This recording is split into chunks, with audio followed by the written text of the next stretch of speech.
Hello. हाँ जी। तो देखो, आपको वो चैप्टर कॉस्ट ऑफ कैपिटल का हो गया अपना, बस्टिंग वाला भी एक बड़ा चैप्टर हो गया। एक बड़ा चैप्टर और अपने वो और ले लेते हैं, बड़े वाले चैप्टर ये सारे हो जाएंगे फिर। वो है अपना थर्ड चैप्टर, देखो निकाल लो, कैपिटल स्ट्रक्चर वाला चैप्टर है।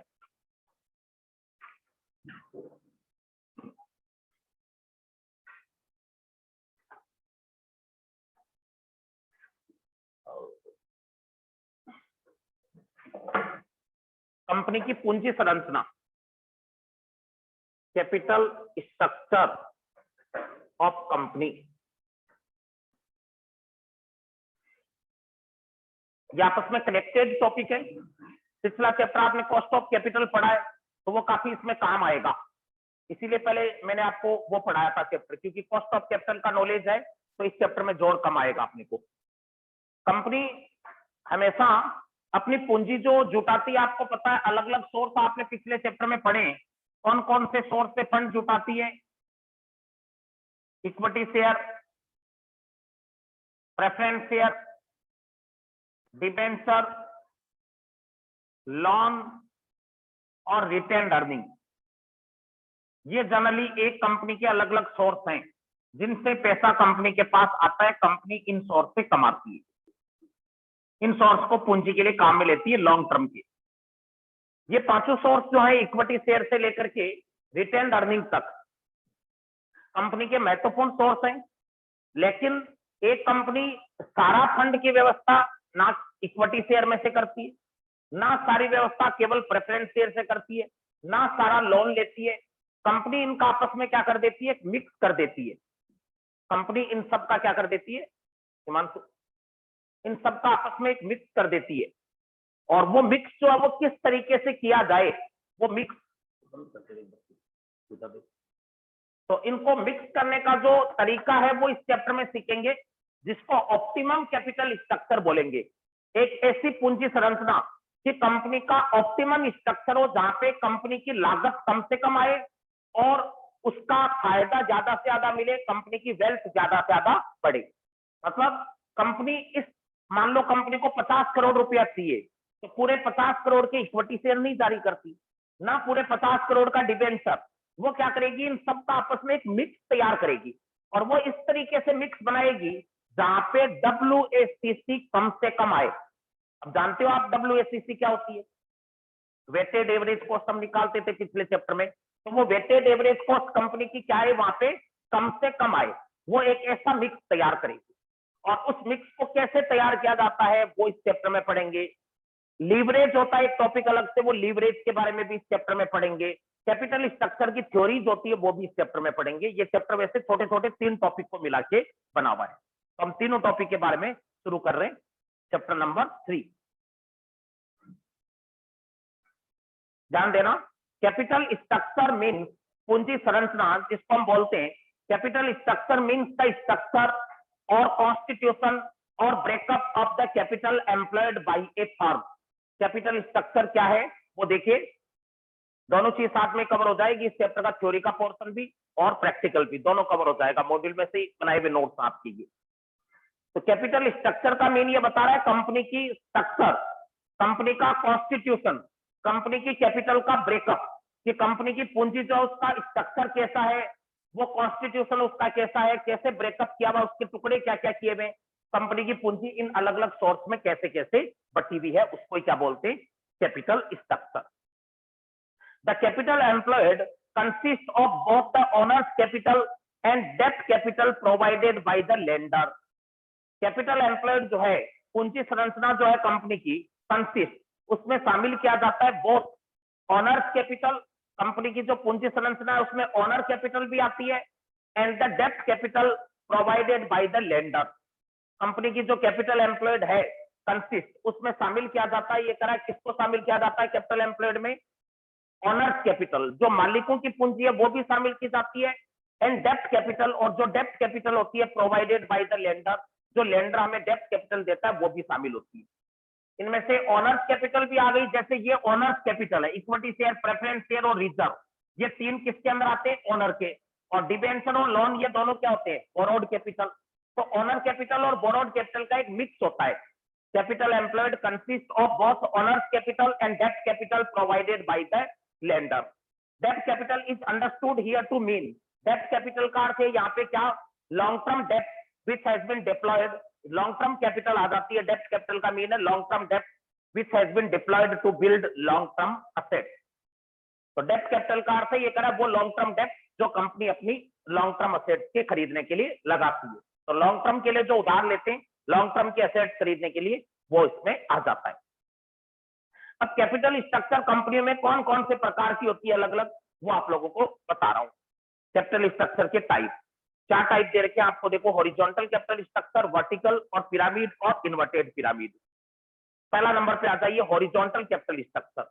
हॉरिजॉन्टल कैपिटल स्ट्रक्चर में कंपनी सारी व्यवस्था इक्विटी में से ही कर लेगी, डेट की मात्रा 0 रहेगी, डेट है ही नहीं, इंटरेस्ट चुकाना ही नहीं पड़ेगा किसी को, सारी व्यवस्था किसमें से की जा रही है? कंपनी के द्वारा इक्विटी में से। तो हॉरिजॉन्टल कैपिटल स्ट्रक्चर बोलेंगे उसको। Horizontal capital structure, in a horizontal capital structure, horizontal capital structure में firm has 0 debt component. Firm का डेट कंपोनेंट कितना होता है? ये करा है 0।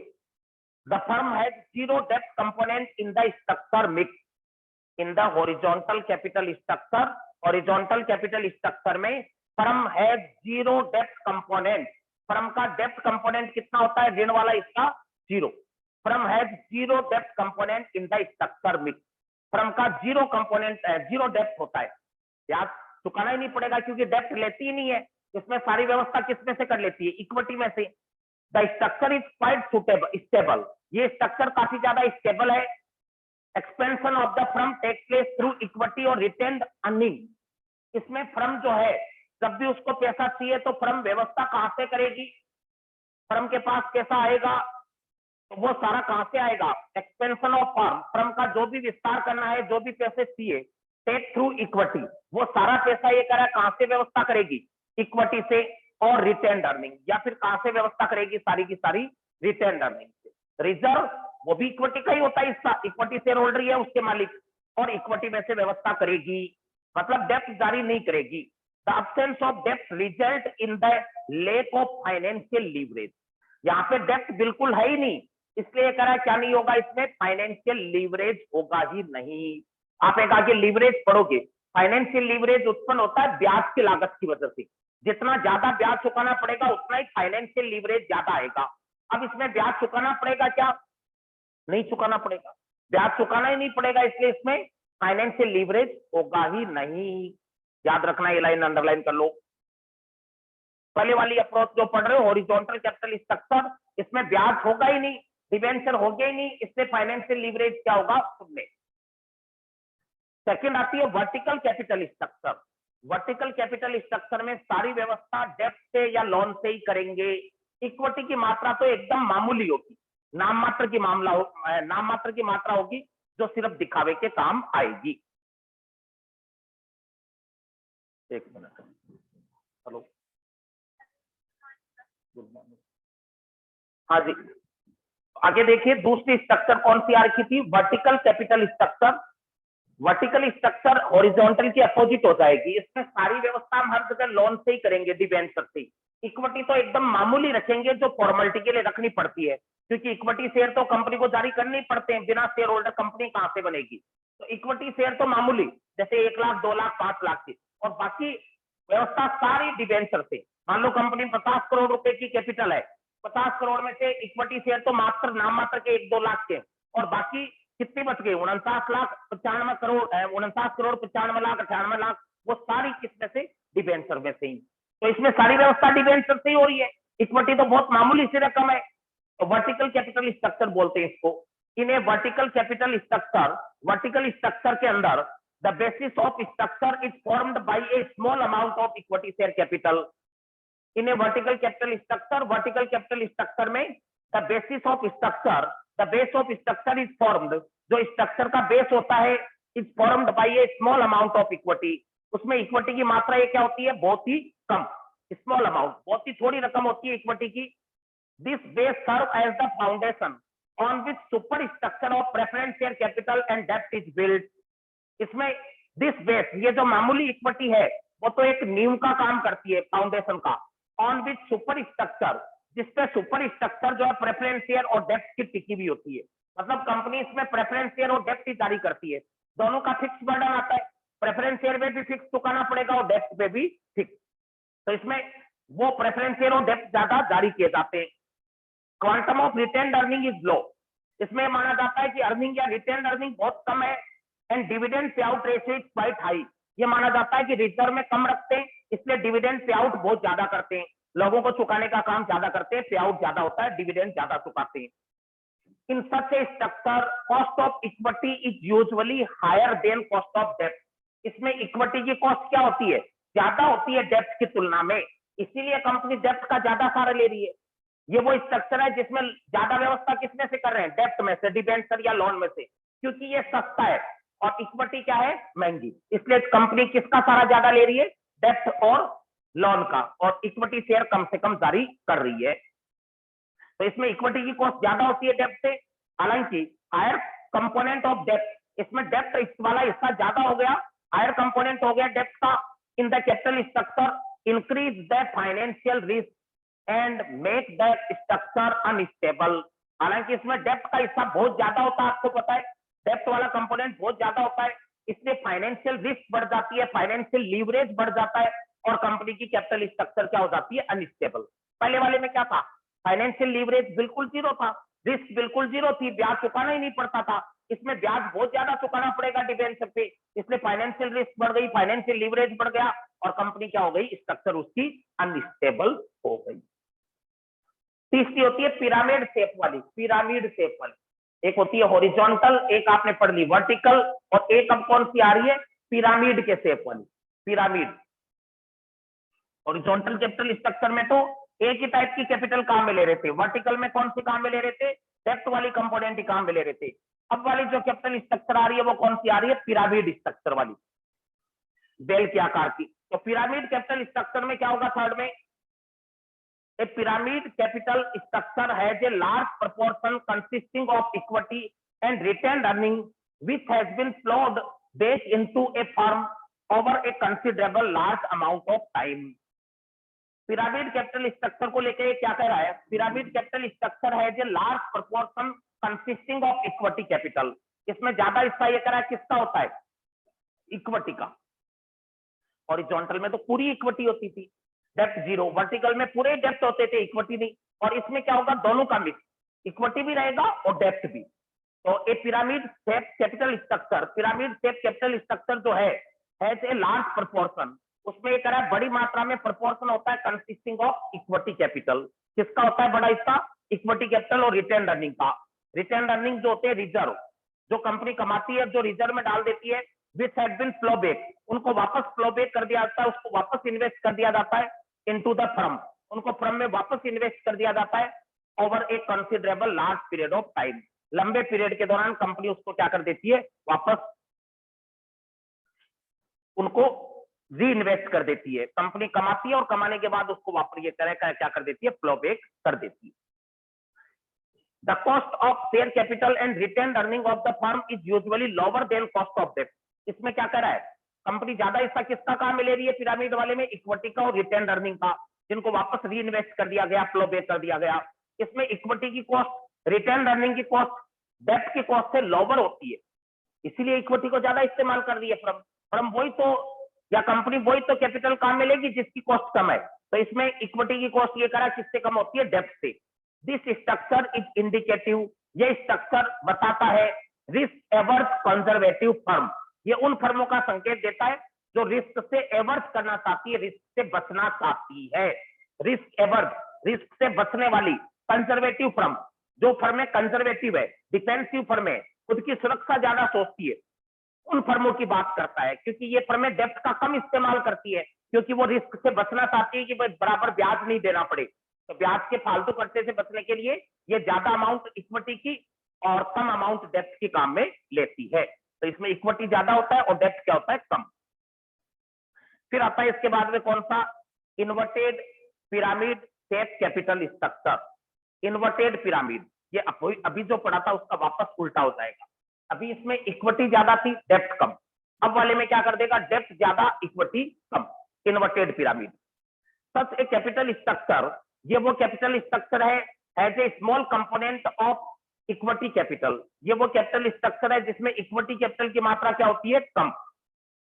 सच a capital structure has a small component, इसमें स्मॉल कंपोनेंट होता है, थोड़ी मात्रा होती है इक्विटी कैपिटल की। Reasonable level of retain earning, reasonable मात्रा होती है रिटेन अर्निंग की।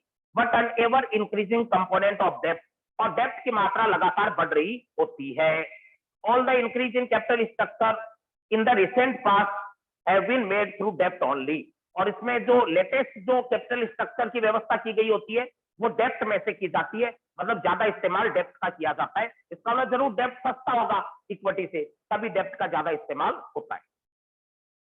चारों के बारे में बताओ क्या क्या आया इनमें चारों में।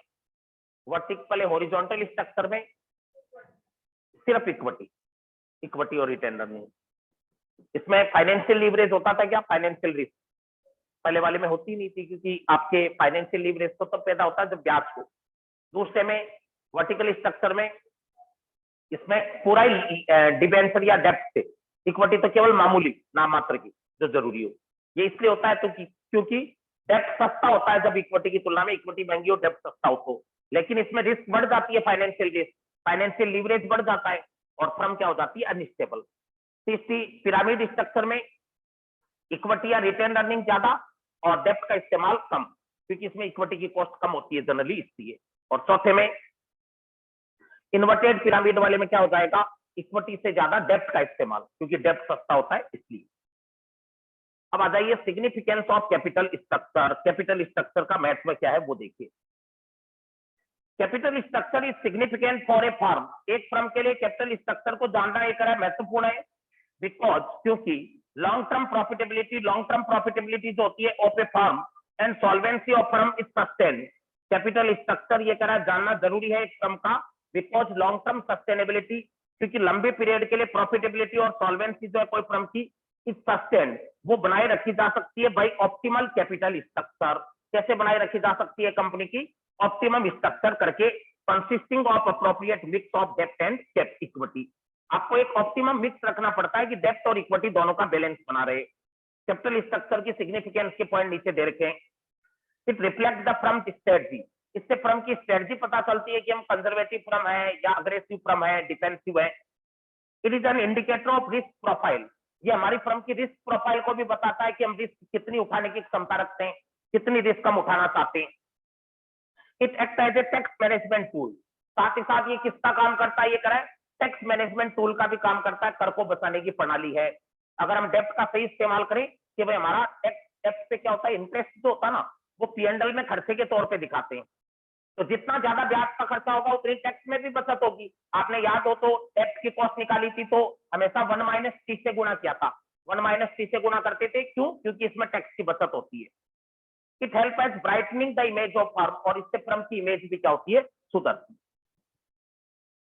Capital structure versus financial structure, capital structure और फाइनेंशियल स्ट्रक्चर दोनों में क्या डिफरेंस है। देखो बैलेंस शीट की लायबिलिटी साइड आप देखते हो तो लायबिलिटी साइड में एक तो आती है शेयर कैपिटल और लोन या डिबेंचर, ये तो कैपिटल स्ट्रक्चर में आते हैं। फाइनेंशियल स्ट्रक्चर में करंट लायबिलिटी वगैरह सब आ जाती है फाइनेंशियल स्ट्रक्चर में तो, और कैपिटल स्ट्रक्चर में सिर्फ यही आते हैं जो मैंने बोर्ड पे लिख रखे। फाइनेंशियल स्ट्रक्चर में तो क्या आ जाता है, ये करा consist of all assets, all liability, all capital, सारा आ जाता है। पूरी बैलेंस शीट फाइनेंशियल स्ट्रक्चर कहलाती है। फाइनेंशियल स्ट्रक्चर कंसिस्ट, उसमें तो क्या आ जाता है, ये करा ऑल असेट्स, ऑल लायबिलिटीज और कैपिटल पूरा आ जाता है। The manner in which organisation assets are finance, वो तरीका जिस तरीके से एक कंपनी की असेट्स को फाइनेंस किया गया उसे फाइनेंशियल स्ट्रक्चर कहते हैं। देयर आर सम सिमिलरिटी, कुछ सिमिलरिटी भी है कैपिटल स्ट्रक्चर और फाइनेंशियल स्ट्रक्चर में, लेकिन कुछ डिफरेंस भी है। बैलेंस शीट में पूरी बैलेंस शीट तो क्या कहलाती है, फाइनेंशियल स्ट्रक्चर, और उसकी केवल उसमें से आप कैपिटल वाला हिस्सा निकाल लो तो वो क्या कहलाएगा, capital structure. If you took A look, अगर हम देखते हैं at the balance sheet of a company, अगर हम कोई कंपनी की बैलेंस शीट की तरफ देखें, एंटायर लेफ्ट साइड, तो लेफ्ट साइड जो होती है जिसमें लायबिलिटीज भी आ जाती है, इक्विटी भी आ जाती है, उन दोनों को मिला के पूरी लाइबिलिटी साइड जो होती है ना उसे फाइनेंशियल स्ट्रक्चर कहते हैं। पूरी की पूरी लाइबिलिटी साइड है वो क्या कहलाती है? Financial structure. It contain all the long term and short term sources of capital. और इसमें क्या आ जाता है? ये कह रहा है लॉन्ग टर्म और शॉर्ट टर्म के सारे सोर्सेज आ जाते हैं। Contain all long term short term. तो फाइनेंशियल स्ट्रक्चर में लॉन्ग टर्म शॉर्ट टर्म सारे आ गए, लाइबिलिटीज सारी liabilities. On the other hand capital structure is the sum total of. Capital structure जो होता है वो क्या होता है? Sum total of. इसमें टोटल आता है किसका? All long term sources of capital. इसमें केवल लॉन्ग टर्म सोर्सेज ही कैपिटल के आते हैं and thus it is a part of financial structure. Capital structure जो होती है उसमें सिर्फ कौन से सोर्स आते हैं? लॉन्ग टर्म सोर्सेज ही आते हैं, और इसलिए किसका पार्ट मानी जाती है? फाइनेंशियल स्ट्रक्चर का। फाइनेंशियल स्ट्रक्चर बड़ा हो गया, उसमें तो लॉन्ग टर्म शॉर्ट टर्म दोनों आ गए, और कैपिटल स्ट्रक्चर उसका एक पार्ट हो गया, उसमें क्या आ जाएगा? केवल long term sources. It include, इसमें क्या क्या आ जाता है लॉन्ग टर्म में? Debenture, long term loan, preference share, equity share और रिटेन अर्निंग। पांचों नाम मैंने लिख रखे, ये आ जाते हैं capital structure. In the simplest form, अगर सिंपलेस्ट फॉर्म में बात करें, capital structure of a company is debt. आगे लाइन ये पूरी नहीं लिखी हुई। फिर attribute of a well plan capital structure. एक अच्छा वेल प्लान कैपिटल स्ट्रक्चर में क्या गुण होने चाहिए? ए साउंड और appropriate capital structure should have the following feature. इसमें नीचे बताई हुई बातें होनी चाहिए एक अच्छा कैपिटल स्ट्रक्चर जो होता है उसमें। पहला, रिटर्न, ज्यादा से ज्यादा रिटर्न मिले, शेयर होल्डर को आमदनी ज्यादा से ज्यादा हो। The capital structure of company should be the most advantageous. Capital structure ऐसा होना चाहिए जो कंपनी का क्या हो? ज्यादा से ज्यादा एडवांटेजियस हो। It should generate maximum return. ये ऐसा होना चाहिए जो मैक्सिमम रिटर्न देता हो, किसको? शेयर होल्डर को। Without adding additional cost to them, बिना एडिशनल कॉस्ट के ज्यादा से ज्यादा हमें क्या देता हो? जो रिटर्न देता हो। It should give generate maximum return, ये ज्यादा से ज्यादा रिटर्न देता हुआ होना चाहिए to the share holder. Risk, risk कम से कम हो। द यूज ऑफ एक्सेसिव डेप्थ, अगर हम ज्यादा डेप्थ का इस्तेमाल करेंगे, threaten the solvency of firm, तो उससे कंपनी की सॉल्वेंसी को खतरा हो जाएगा, कंपनी की साहूकारिता को खतरा हो जाएगा, रिस्क बढ़ जाएगी। टू द पॉइंट डेप्थ does not add significant risk, तो उस बिंदु तक जब तक कि डेप्थ आपके ज्यादा रिस्क नहीं बढ़ाते हो उतना ही काम मिले हुए। It should B assured, otherwise it should be avoided. थोड़ी लाइन सही नहीं लिखी हुई। फ्लेक्सिबिलिटी में आ जाइए। कैपिटल स्ट्रक्चर जो है कंपनी की क्या होनी चाहिए? फ्लेक्सिबल होनी चाहिए, लॉसशील, जरूरत के हिसाब से घटा बढ़ा सके। Capacity, capital structure should be determined, capital structure जो उसको डिटरमाइन किया जाना चाहिए with in the depth capacity of company, company की जो डेप्थ कैपेसिटी है उसके भीतर रहते हुए इसको काम में लेना चाहिए। And this capacity should not be exceed, जितनी हमारी क्षमता है उसका मिसयूज नहीं होना चाहिए, उससे ज्यादा काम में नहीं लेनी चाहिए। Control, capital structure should involve minimum risk of loss of control, capital structure ऐसी होनी चाहिए जिसमें रिस्क ये नहीं रहे कि कौन सी रिस्क? कंट्रोल को खोने की, कि हमारे हाथ से कंपनी का नियंत्रण चला जाए, वो रिस्क नहीं होनी चाहिए। Risk of loss of control of the company. The owner of closely held company, closely held company के जो ओनर होते हैं आर पर्टिकुलरली कंसर्न, उनको ज्यादातर ये डर रहता है, क्लोजली हेल्ड कंपनी होगी प्राइवेट कंपनी, प्राइवेट कंपनी के जो ओनर होते हैं उनको जनरली ये रिस्क रहता है about the dilution of control, कि कहीं उनके हाथ से कंट्रोल नहीं चला जाए, उनके हाथ से नियंत्रण खत्म ना हो जाए। फिर तो रिटर्न ज्यादा से ज्यादा हो, रिस्क कम से कम हो, फ्लेक्सिबिलिटी ज्यादा से ज्यादा हो, कैपेसिटी को क्रॉस नहीं करे, और कंट्रोल भी हमारे हाथों में बना रहे कंपनी का। ज्यादा इक्विटी शेयर बढ़ाएंगे तो कंट्रोल हाथों से चला जाएगा। डिजाइनिंग एक कैपिटल स्ट्रक्चर, एक अच्छी कैपिटल स्ट्रक्चर को डिजाइन करते समय तीन बातें ध्यान रखनी चाहिए। कैपिटल स्ट्रक्चर की डिजाइन फंक्शनल हो, फ्लेक्सिबल हो, और स्टैट्यूटरी गाइडलाइन को पूरी करती हुई हो, नियम कायदों को पूरा करता हुआ हो। फिर बात आती है ऑप्टिमम कैपिटल स्ट्रक्चर किसको कहेंगे?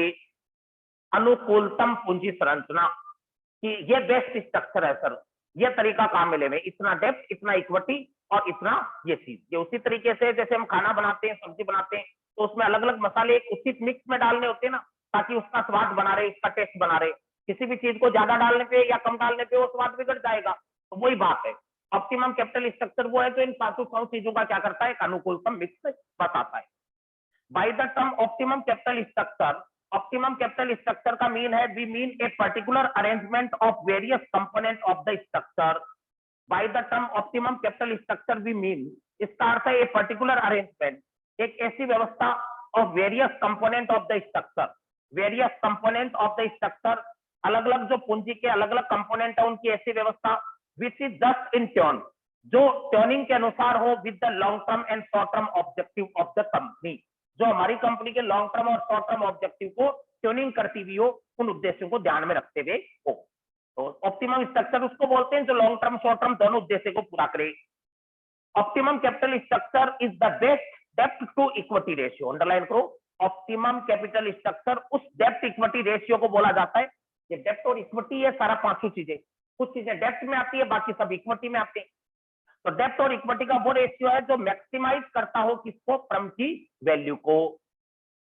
The optimum capital structure for a company is one, optimum capital structure वो होता है दैट ऑफर ए बैलेंस, जो बैलेंस बनाने का काम करता है बिटवीन द आइडियल डेप्थ टू इक्विटी, डेप्थ और इक्विटी के बीच में जो क्या बनाने का काम करता है, balance to equity range and minimise the firm cost, और जो फर्म की कॉस्ट को क्या करता है, कम से कम। तो जो इक्विटी और डेप्थ के बीच में बैलेंस बनाए और हमारी कॉस्ट को क्या करे, कम। फिर आते हैं फैक्टर्स इन्फ्लुएंसिंग कैपिटल स्ट्रक्चर, ये सुबह में थोड़ा थ्योरी का है, बाद में प्रैक्टिकल हो जाएगा कल से इसका class. Factor influencing capital structure, देखिए पूंजी संरचना को प्रभावित करने वाले घटक। Some of the chief factor, कुछ महत्वपूर्ण घटक affecting the choice of capital structure are as following, जो हमारी कैपिटल स्ट्रक्चर की चॉइस को प्रभावित करते हैं कि डेप्थ कितना, इक्विटी कितना, तो उस पर कौन कौन से फैक्टर असर डालते हैं वो आपको दे रखे हैं। पहला है कैश फ्लो पोजीशन, हमारी कंपनी की कैश फ्लो की पोजीशन क्या है, कैश फ्लो कंपनी के पास पर्याप्त है या नहीं है। While making a choice of capital structure the future cash flow position should be kept in mind, cash flow position को हमें दिमाग में रखना होता है। डेप्थ कैपिटल यूज की जानी चाहिए if the cash flow position is really good, अगर हमारा कैश फ्लो अच्छा है तो ही डेप्थ काम में लेना चाहिए, क्योंकि उन पे ब्याज चुकाना पड़ेगा। Because a lot of cash is needed, क्योंकि बहुत सारा आपको पैसा चाहिएगा in order to make payment of interest, ब्याज को चुकाने में, कैपिटल को वापस लौटाने में, लोन को या डेप्थ को बहुत सारा पैसा चाहिएगा। तो डेप्थ का इस्तेमाल तभी करना चाहिए जब आप कैश फ्लो की पोजीशन अच्छी हो, ताकि बराबर ब्याज का भुगतान कर सको। इंटरेस्ट कवरेज रेशियो की बात कर रहा है दूसरा, इंटरेस्ट कवरेज रेशियो जो है ICR, इसका फार्मूला आपके आगे आएगा। वैसे इंटरेस्ट कवरेज रेशियो का फार्मूला होता है EBIT, earning before interest and tax और बटा interest charges, earning before interest and tax, formula लिख सकते हो EBIT upon interest charges, EBIT upon interest charges, EBIT upon interest charges, EBIT earning before interest and tax, EBIT upon interest charges.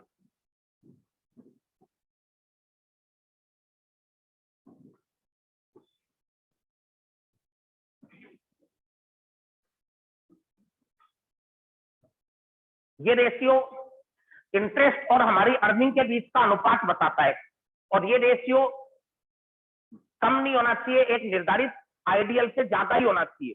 अगर हम loan को बढ़ाते जाएंगे, depth को बढ़ाते जाएंगे, तो ये रेशियो गिरता जाएगा, जो अच्छी बात नहीं है।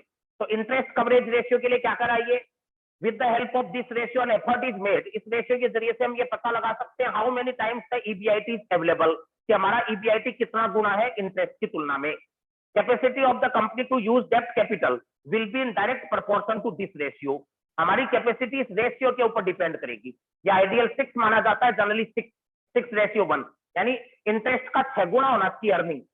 अगर ये रेशियो 6 से गिर जाता है तो इसका मतलब हम डेप्थ का जरूरत से ज्यादा इस्तेमाल कर रहे हैं, तो ये ध्यान रखना चाहिए ICR। एक डेप्थ सर्विस कवरेज रेशियो, इसका भी ध्यान रखना चाहिए DSCR।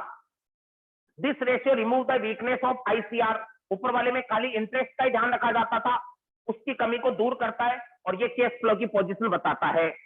दिस रेशियो टेलस, ये रेशियो हमें बताता है about the cash payment to be made, जो हमें कैश पेमेंट करना होता है, प्रेफरेंस शेयर डिविडेंड के रूप में, इंटरेस्ट के रूप में, डेप्थ कैपिटल को वापस लौटाने के रूप में, और कैश अवेलेबल कितना है, उन दोनों के बीच का रेशियो बताता है। हमें कैश पेमेंट कितना करना है, डिविडेंड, इंटरेस्ट और डेप्थ का, और कैश अवेलेबल कितना देने के बीच का रेशियो बताता है, इसको भी ध्यान रखना चाहिए। ROI को ध्यान रखना चाहिए, रिटर्न ऑन इन्वेस्टमेंट होता है ROI, इसका फार्मूला होता है EBIT upon capital employed, EBIT upon capital employed into 100, EBIT upon capital employed. ये भी जितना ज्यादा है उतना ही बढ़िया रहता है। The greater return EBIT upon capital employed into 100। The greater return, जितना ज्यादा रिटर्न रहेगा, ROI जितना ज्यादा होगा, इंक्रीज इट्स कैपेसिटी, उतनी ज्यादा कंपनी की कैपेसिटी मानी जाएगी टू यूटिलाइज मोर डेप्थ कैपिटल, कि कंपनी की डेप्थ की उतनी ज्यादा क्षमता है। कॉस्ट ऑफ डेप्थ, हमें डेप्थ की कॉस्ट भी ध्यान रखनी चाहिए, ब्याज कितना चुकाना पड़ रहा है हमें। Capacity of a company to take डेप्थ, डेप्थ की लेने की क्षमता जो है इस बात पे भी डिपेंड करती है कि कॉस्ट कितनी आ रही है डेप्थ की। इन केस अगर डेप्थ की इंटरेस्ट रेट जो है वो लेस है, कम है, ब्याज की दर कम है, तो ज्यादा डेप्थ काम में ले सकते हो, और ब्याज की दर ज्यादा है तो कम काम में लेंगे, वाइस वर्सा। टैक्स रेट का भी ध्यान रखना चाहिए। Rate of tax affect the cost of depth, ब्याज की टैक्स की दरों का भी असर पड़ता है, क्योंकि टैक्स में बचत होती है ब्याज की वजह से। अंडरलाइन करो, if the rate of tax is high cost of डेप्ट डिक्रीज, टैक्स की रेट ज्यादा होगी तो ब्याज की लागत क्या हो जाएगी, कम, क्योंकि टैक्स बढ़ेगा तो अपने ब्याज की वजह से अपनी लागत कम क्यों हो जाएगी, क्योंकि टैक्स की वजह, ब्याज की वजह से टैक्स क्या हो जाता है, बच जाता है, तो टैक्स बढ़ेगा तो ब्याज की लागत कम। कॉस्ट ऑफ इक्विटी भी ध्यान रखनी चाहिए कि इक्विटी की कॉस्ट ज्यादा आ रही है कि डेप्थ की।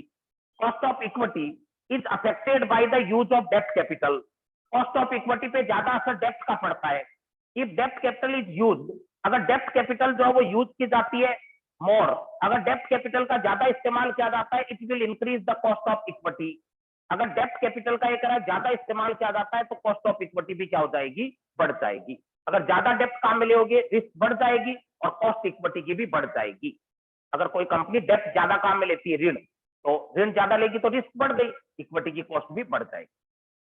फ्लोटेशन के खर्चे भी ध्यान रखना चाहिए। फ्लोटेशन के खर्चे, फ्लोटेशन के खर्चे में, फ्लोटेशन कॉस्ट में क्या आता है, flotation cost are those expenses, इसमें वो खर्चे आते हैं विच आर इनकर्ड, जो किए जाते हैं व्हाइल इश्यूइंग सिक्योरिटीज, जो सिक्योरिटीज को इश्यू करते समय करते हैं, जैसे equity share, preference share, debenture, इनको जारी करते टाइम आए थे ना पिछले चैप्टर में फ्लोटेशन के खर्चे, पर शेयर पे, डिबेंचर पे हम कम करते थे नेट प्रॉफिट निकालने में।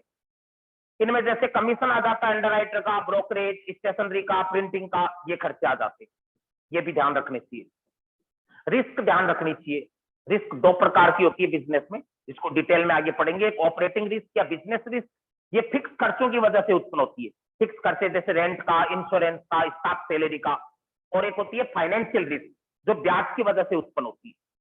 पहले operating risk, this refer to the risk, ये वो रिस्क होती है पहले वाली, ऑफ इनएबिलिटी, जो किस वजह से उत्पन्न होती है, due to discharge of permanent operating cost, वो परमानेंट ऑपरेटिंग खर्चे होते हैं उनसे उत्पन्न होती है, फिक्स ऑपरेटिंग कॉस्ट से, जैसे रेंट, सैलरी, इंश्योरेंस, जो फिक्स खर्चे चुकाते हैं हम उनको बोलते हैं ऑपरेटिंग रिस्क, ये कम रहनी चाहिए।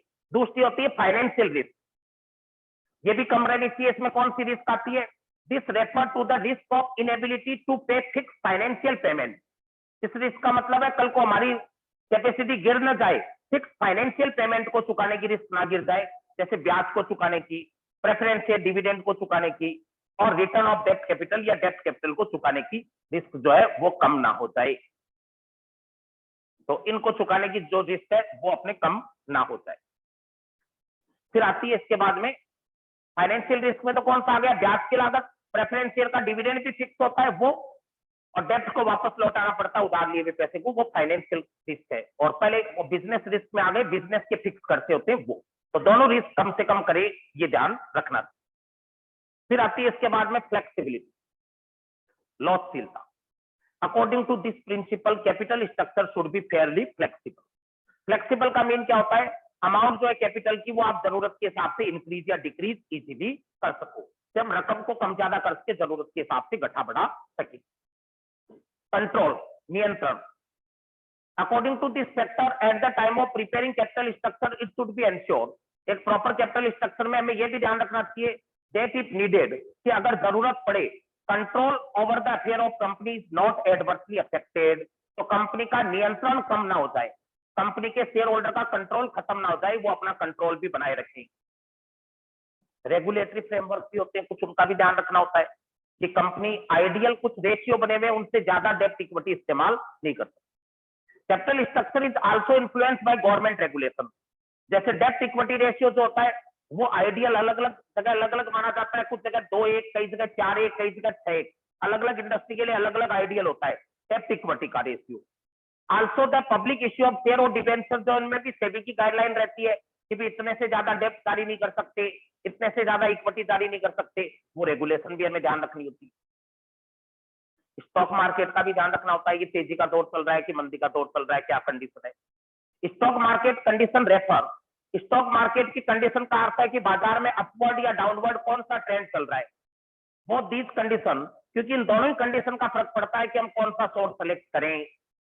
When the market is dull, जब बाजार डाउन हो, डल हो, इन्वेस्टर आर मोस्टली अफ्रेड, तो इन्वेस्टर लोग इन्वेस्ट करने से डरते हैं शेयर कैपिटल में ड्यू टू हाई रिस्क। जब बाजार डल चल रहा हो तो लोग शेयर खरीदेंगे ही नहीं, आपको शेयर कैपिटल से अवॉइड करना चाहिए। और दूसरा capital structure of other companies, दूसरी कंपनियों की भी कैपिटल स्ट्रक्चर ध्यान रखनी चाहिए, दूसरी हमारी कॉम्पिटिटर कंपनियां कौन सी पूंजी काम में ले रही है। Capital structure is influenced by the industry, इसमें इंडस्ट्री का भी रोल रहता है, जिस इंडस्ट्री से हमारी कंपनी जुड़ी हुई है। ऑल कंपनीज, सारी कंपनियां relating to a given industry, तो एक विशेष इंडस्ट्री से जुड़ी हुई सारी कंपनियां जो है वो ऑलमोस्ट सिमिलर प्रोडक्ट बनाती है, उनकी कॉस्ट ऑफ प्रोडक्शन भी सिमिलर होती है, आइडेंटिकल टेक्नोलॉजी होती है, सिमिलर प्रॉफिटेबिलिटी होती है, इसलिए कैपिटल का स्ट्रक्चर भी सारी कंपनियों का एक जैसा ही रहना चाहिए। तो दूसरों को ध्यान में रख के हमें क्या करना चाहिए, अपना कैपिटल स्ट्रक्चर बनाना चाहिए। प्रैक्टिकल चालू हम कल से कर देंगे, इसमें आगे कैपिटल स्ट्रक्चर थ्योरी से प्रैक्टिकल चालू हो जाएगा, लीवरेज और कैपिटल स्ट्रक्चर दोनों चीज इस चैप्टर में आ जाएगी।